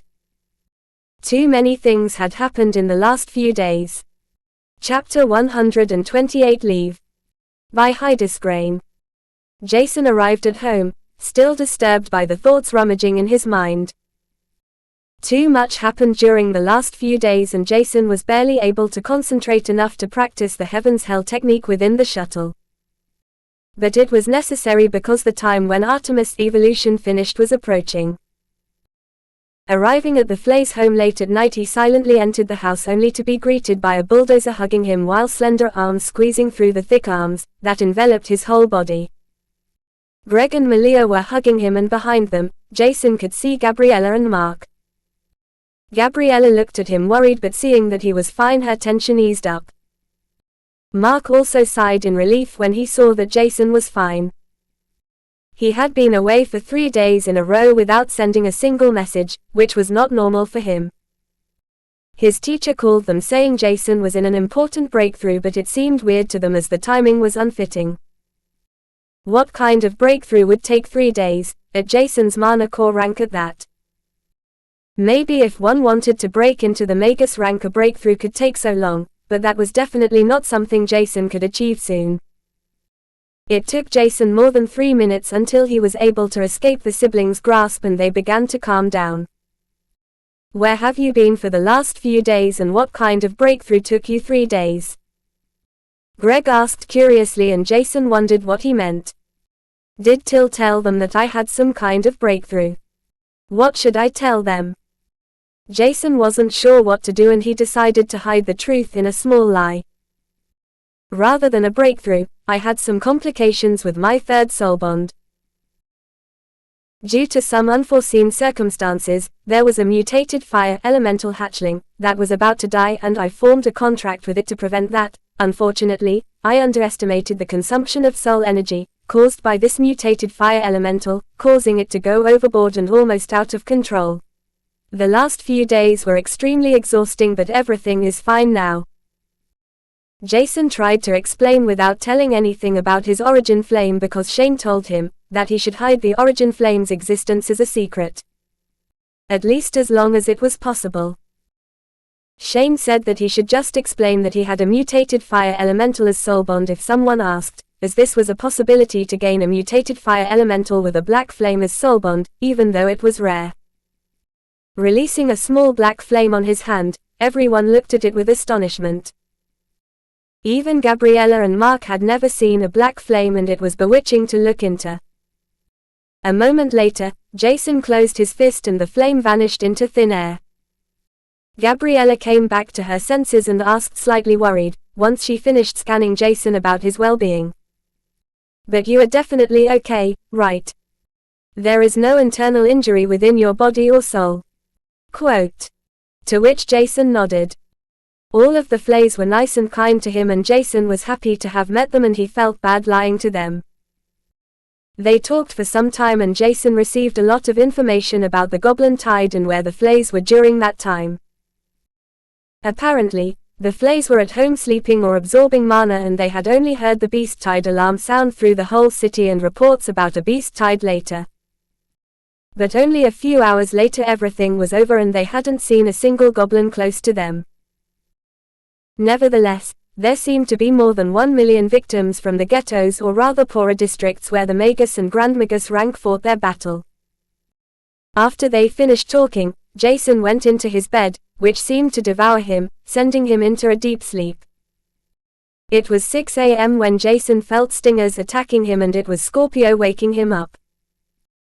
Over the last few days, Scorpio was forced to stay inside the soul world against its will, which was mainly because Jason hunted goblins that could kill Scorpio without any effort.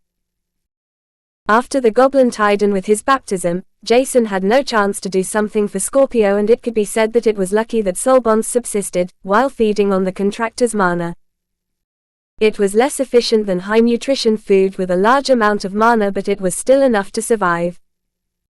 Jason took out a lot of dried mana flies at the awakened stage and fed them to Scorpio. It seemed as if his second soul bond would soon reach the 5-star wild rank, and Jason hoped that this would happen after Artemis finished her evolution, because the amount Artemis required was much more compared to Scorpio.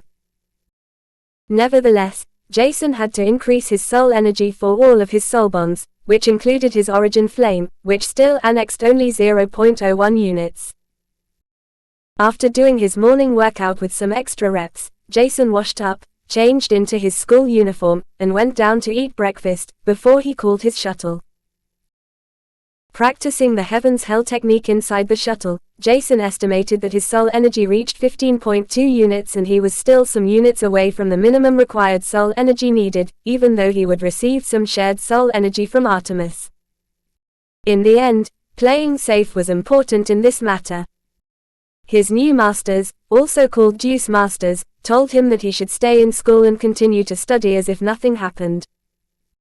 Over the next month, he should read all books they sent him, while he should at least understand the basics. Shane and Dahlia knew about him attending the basic artisan exams, and this could be said to be a small mission from them. Thanks to his mana eyes, Jason was confident to pass these practical exams with flying colors. There was no reward or punishment at the moment, but it was obvious that Jason would lose some of his master's favor if he failed the first small mission. Arriving at school, Jason entered class number 54 as he saw his classmates already sitting there. Looking at Jason, some of them were stupefied. Has he done some plastic surgery over the weekend? Single quote. Was he not in school because of his pain after the surgery? Single quote. Were some thoughts of jealous youths, while the girls looked at Jason's broad shoulders and his chiseled face as they could hardly contain themselves. They wanted to approach him and make him theirs. Right as the first girl was about to give it a try, Till entered the room, causing the girl that took the first step to turn around with lightning speed before she sat down. Till noticed Jason's attendance and was astonished. How has his appearance changed so much over the last 3 days? His body seemed to be much more muscular and well-versed for all types of movements. Enveloping Jason with his mana, Till figured out that his body seemed to be perfect for all kinds of landscapes. His muscles seemed flexible, strong, and tenacious. However, Tills, who already predicted something over the last few days, could only sigh in regret. He really took him in as a disciple, was his thoughts, and he could only lament. Jason was really a promising child, but having Shane as his master was definitely a double-edged sword. On one side, Shane could teach him his vast knowledge and piles of martial art techniques he knew, while on the other side, Jason could die faster than someone counting down from 3, once it was found out that he was Shane's disciple. But there was nothing he could do as he started his lessons. After the Mana Breakout School was divided into theoretical and practical lessons. While theory subjects were taught in the morning, the afternoon was filled with practical lessons like combat. Jason completely disregarded the theoretical subjects because he already knew everything that Till taught them at the moment, which was somehow disappointing. As such, he opened the smallest file he received from Shane as he began to read it. Shane's books were mostly about runes and blacksmithing. Each book contained knowledge about one particular processing step which had to be perfected. While reading, Jason completely forgot that he was in school and he felt like he entered an extremely focused state. Time passed without him being aware of it, and only when he sensed a strong mana fluctuation enveloping him, Jason looked up to see that he was still in school. Looking up, Jason noticed many of his classmates eyeing him while Till looked at him intently. "Mr. Stellar, is my lesson boring for you?" Quote. Jason looked at Till slightly confused, and only now did he understand that he undermined his teacher's authority. "Mr. Gryle, your lesson is not boring, but I already know everything important for the next few months," Jason stated. Eyeing Jason once again, Till had an idea as he retorted. "If my lesson is boring and you already know so much, please tell me what an origin flame is, including its advantages and disadvantages." Origin flame. Why that one? Jason thought, and he began to sweat lightly, thinking that his teacher might have found out his secret. But his worry was without reason, and Jason could calm down after a few seconds. Origin flames are flames that gain sentience deep inside volcanoes with concentrated mana around. They're extremely rare, and after gaining sentience, they create a crystal layer to not get washed away by the forceful energy in its surrounding. The price for an unawakened origin flame is extremely expensive because one can form a soul bond with them before they awaken, and in exchange for soul energy, initiating a baptism that will cleanse the body from impurities and increase one's lifespan. There are two disadvantages for origin flames. One is that it uses up a spot within the soul world, which not many humans have once they find an unawakened origin flame. Another disadvantage is at the same time an advantage. One has to nurture the origin flame with soul energy by letting it occupy more units. Once an origin flame reaches a certain threshold, it will evolve into a higher tier, providing the contractor with another baptism, which will cleanse another round of impurities and strengthen the body. Jason finished his long speech, while Till looked at Jason as if he was a monster. How can a high schooler answer this question? How does he know about origin flames? Single quote. Till was frustrated as he had thought that he could trick Jason out. However, it seemed as if it was the other way around, and they looked at each other, and Till made a decision that caused an uproar in the whole classroom. "Jason, you don't have to attend early classes anymore. Just read through all mandatory books and come to the afternoon classes. I don't think it's necessary for you to waste any time here with my theoretical lessons. Leave." Quote. Till said with some might behind his words, and Jason only smiled lightly as he bowed to his teacher before leaving the class while being eyed by 200+ pairs of eyes. Chapter 129. Don't even think about holding back. By Heidesgrain. There were still a few hours left before the combat classes would begin, and Jason looked out for a quiet place to read his books. It was only around lunchtime when Scorpio began to sting him once again in order to throw Jason out of his focused reading. Scorpio was like a timer for him, and every few hours he would either wake him up because he was bored or hungry. Looking at Scorpio, Jason thought that it would take probably only a few days until he reached the 5-star wild beast rank, which should be fine, considering that Artemis would also finish her evolution soon. Giving Scorpio something to eat, Jason took out something for himself, before he practiced the Heaven's Hell technique. After that, it was already time for him to rush to the combat arena, where he found Seren and some of his classmates. Seren was also absent at the theoretical lessons, which was probably because of the same reason Jason had. The subjects provided at the 6th affiliated Vanguard School for first graders were basics that could be learned within a few weeks, with some tiny bit of effort. Seeing Jason, Seren was shocked. Not only was he now taller than himself, but he also looked much better than by a few grades, causing Seren's jaw to drop. It seemed like Seren was still at the 3rd adept rank, and Jason began to smile. With Seren's enhancement from his unknown soul bond, he should be able to reach the 4th adept rank in both mana core size and physique, which meant that both Jason and Seren had now the same strength. When Jason was weaker in both, Seren could easily win while holding back, which frustrated him a lot, but maybe it would be different today. They greeted each other and began to start a light conversation until all of their classmates arrived. Going inside, they went to the groups like always and waited for an instructor or their teacher to arrive. But not Jason and Seren. Both of them went silently towards the combat arena, where they would have their spar. They didn't want to wait for anyone, as increasing the mastery of one's martial arts techniques was mostly done under pressure during a fight. With this thought in mind, the AI started the countdown for their spar. 3.2.1. Start. Closing square bracket. Starting the fight, both Seren and Jason summoned their weapons at the same time before they executed their movement technique without hesitating for a moment. But Jason's execution seemed slightly faster, and only now did he really feel the difference between cleansed mana channels and impure mana channels that obstructed his mana circulation. Jason's movement technique was slightly weaker, but it seemed like his control over his technique skyrocketed as his speed increased by almost 20%, which was much more than normally possible with the weightless steps technique at his current mastery. It took them less than a breath to reach each other, while Jason's daggers twirled around, creating sparks at Seren's sword that could barely evade the onslaught of multiple dagger strikes. Seren hadn't expected Jason's speed to reach such a degree, and from the impact caused by his strikes, Seren could tell that Jason's physique was not much worse than his own, if not on par. Seeing a bright smile on Jason's serious face, Seren disregarded everything his master told him when attending school on Asterix. Don't attract too much attention. Hold back your strength. Hide your identity from anyone. Single quote.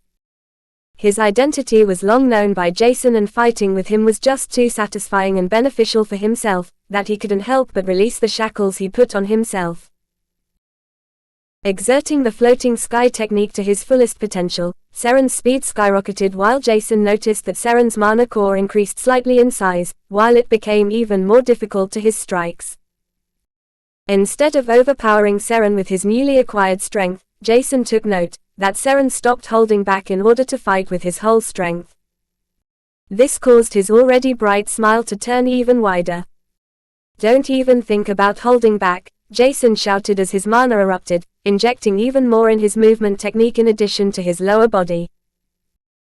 Jason seemed much slower than Seren, but his choice of weapon was much better at close combat fight, as he could nimbly attack while evading the slightly slower sword of Seren. But this didn't mean Seren had no chance. Rather than that, Jason was overpowered, as Seren's physique and mana core size reached the standards of common 5th adepts, infinitely close to the 6th. Under extreme pressure, Jason's mind was thinking of multiple paths to find a way out of the barrage of slashes caused by Seren. Unfortunately, Seren's technique seemed extremely precise utilized, and once Jason found a flaw, Seren retreated immediately when Jason slashed out with his dagger. Fighting Seren head-on was extremely difficult, and Jason's lack of combat experience to fight any human head-on came into play. Neither Greg nor Seren fought him completely seriously until now, and fighting Seren with all his might, it was apparent that Seren had a much wider variety of combat experience. But Jason's will was much grander than anyone could think of, while giving up was not something found in his vocabulary. As such, his exceptional eyesight searched for a way to get out of this fight, as he evaded all kinds of sword slashes, cleaves, and thrusts by a hair width to find a flaw in Sharon's defensive. Minutes passed and both had used up a large margin of their mana. At least it seemed that way, but Jason knew it better, while the smile that stiffened during the fight blossomed once again. While Seren held back with his mana consumption while trying to focus on the passive mana replenishing technique, which was too taxing, Jason's mana pool was already replenished. The fight continued, and Seren had to use some of his mana reserves inside his mana pool, causing Jason to use even more mana in his attacks. Jason's speed increased further, while his proficiency with the weightless step technique had already crossed the basic mastery and was on the way to the familiar mastery. Seren's speed decreased due to the lack of mana, and Jason's speed increased at the same time. He thought it would be soon over when Seren's mana exploded suddenly, refilling most of his mana instantly. With widened eyes, Jason couldn't help but smile. Is that his soul bond's effect? Not bad. he thought without thinking about the shock this caused in their surroundings. The spar between both of them took over 10 minutes and the mana consumption of both was astronomical, while their fight even pressured the surrounding youths that sparred half-heartedly. Till arrived shortly after the two youths began sparring, and a frown could be seen on his face, seeing Seren giving his all, even revealing his soul bond's special inherited ability. Seren, don't procrastinate the fight. Jason has almost infinitely mana with his current consumption, he sighed, but Till had to say that it was shocking seeing Jason being able to defend against Seren for so long. If Seren was more proficient with daggers or other high-velocity weapons instead of the longsword, he would probably have won, but Seren liked fighting with longswords, which was also why he received a longsword soul weapon from his father, when he awoke his soul, even though his mana channels were almost completely crippled. While Seren trained his body and sword martial art techniques without mana consumption since he was 4, Jason lacked in combat experience, and their fight demonstrated both of the youths' determination to increase their strength while trying to find each other's flaws. These flaws were fixed as soon as they were attacked, and the comprehension ability both showcased was shocking to the surrounding students. Till smiled as he was once again reminded that it was a good choice to drag Seren to Asterix, even though it was initially only for his second soul bond. Meeting Jason was probably much better than finding the second soul bond. Their fight dragged on for another 10 minutes and both of them were sweating heavily. Jason's mana replenishing lost slowly its effect as his consumption increased over time, while Seren had used his soul bond's special effect multiple times in succession, which seemed weird to Jason, as both distanced themselves from each other. Taking a few deep breathers, Seren warned, "Look out. If you don't want to injure yourself, better forfeit or use your whole mana to deflect my next attack." Quote. With his mana eyes activated, Jason noticed that Seren used up his whole mana pool in addition to 2 instant refills, which seemed even more suspicious than before as a white-bluish loose membrane began to envelop his longsword.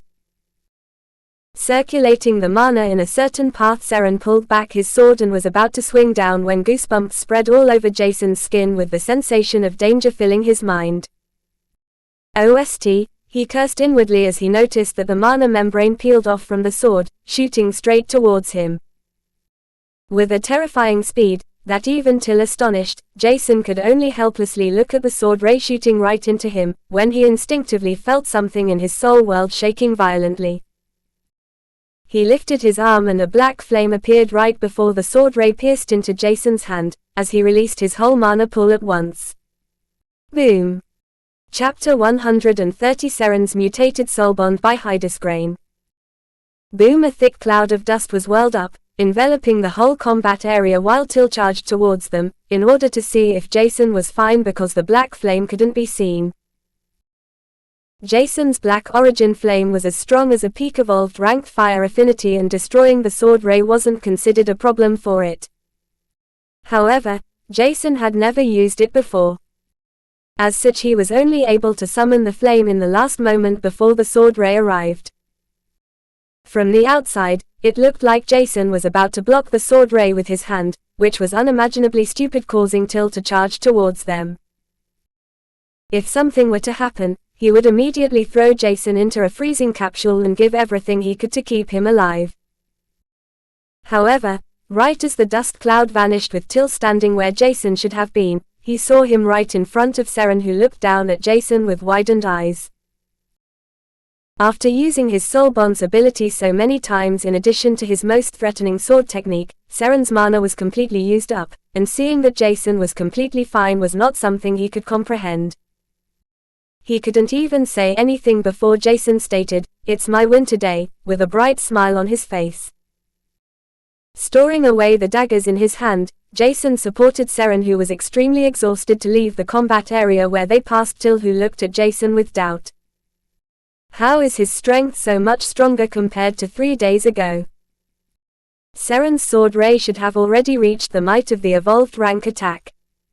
Single quote. It was obvious that Jason couldn't destroy the sword ray with his bare hands, as such there had to be something different, but Till couldn't get the hang of it.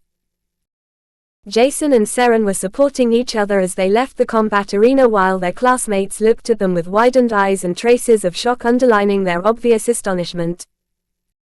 Some of their classmates even dropped their weapons involuntarily while observing Seren and Jason's intense spar. They sat down at a nearby bank inside the hall and didn't talk for some time, not minding the onlookers. The silence was awkward, but the questions that stirred in their heads could only be answered by revealing each other's secrets and asking for something like that was not to be sought at. In the end, Jason decided to not ask Seren about his soul bond, and rather than that a praise was appropriate as Seren's soul bond was simple to cheat. During the whole fight, Seren had at least refilled his mana 10 times while Jason had to reduce his mana consumption even if he had the passive mana gathering technique. Sighing, Jason said, "Our spar was really nice and your soul bond's ability was really unexpected."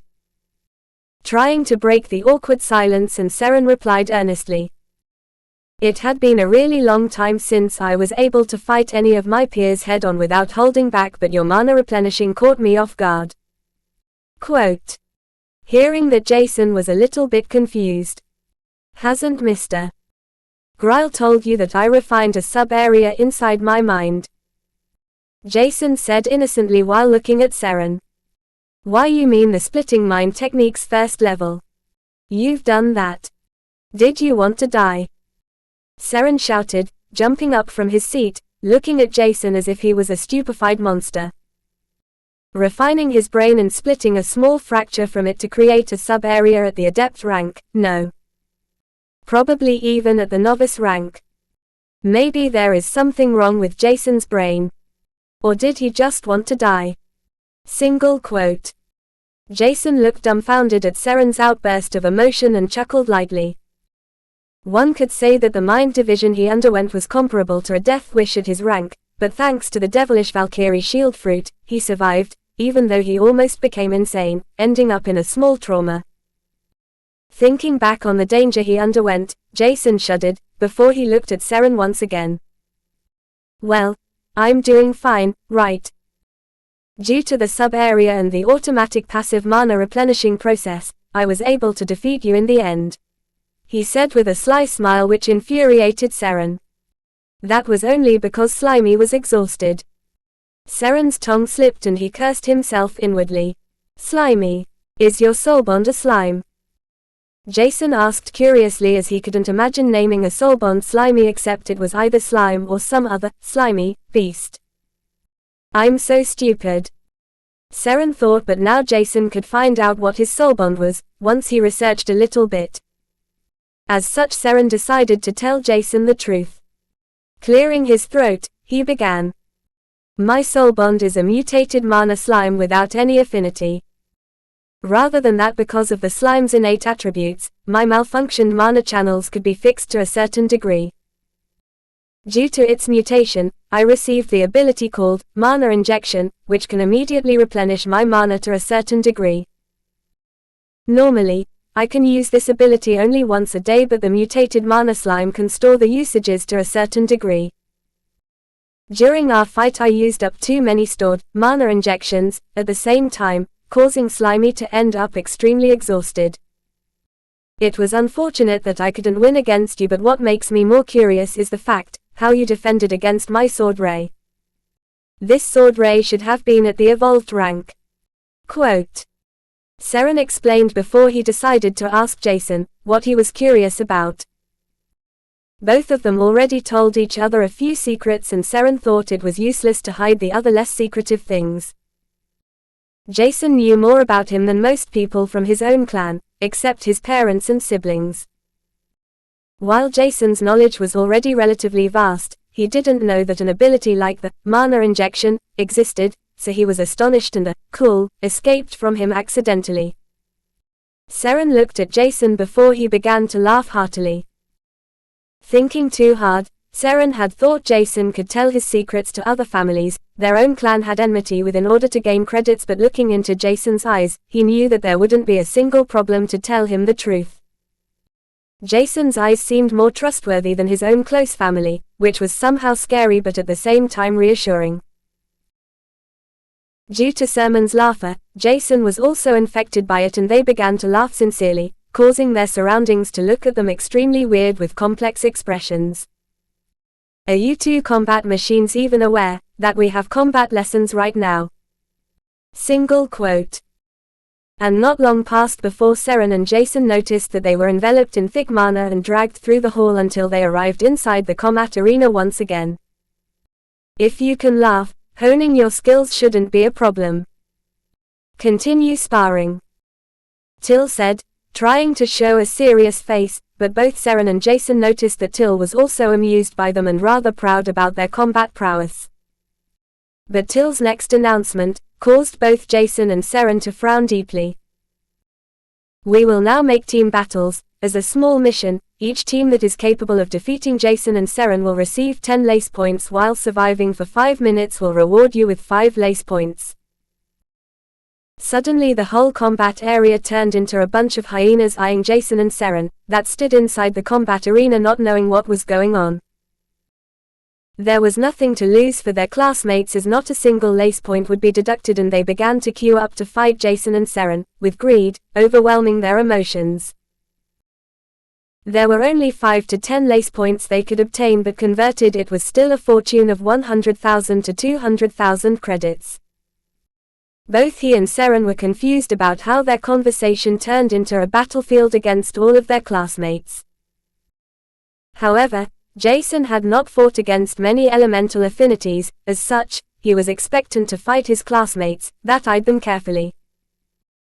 He himself was only at the 1st adept rank, but his strength and mana core was comparable to the common 4th adept rank. As such, not many of his classmates had an advantage in this field. After fighting Greg and Seren for weeks, his combat experience was much higher than before, even though there were quite a lot of unfamiliar abilities and affinities he had yet to come in contact with. Most classmates decided to wait for the first few rounds to finish until they would challenge Jason and Seren in order to pray them once they were exhausted. As such, the exhaustion should overwhelm them after some battles, because they would definitely not win over 100 spars in a row. Being able to accomplish something like that would require a vast amount of energy, mana, and concentration, which could hardly be afforded at the adept rank. Maybe one would be able to fight for a long time once one reached the Magus rank or similar ranks, but at the adept rank, one was still considered a drop in the ocean. But rather than feeling demotivated, a black fire burned within Jason's golden eyes, unknowingly to everyone, while the fighting spirit released by him filled the whole room, driving away Seren's slight hesitation through the emergence of a fighting spirit that was unknown to him. Let's go, Jason calmly said as the first battle started.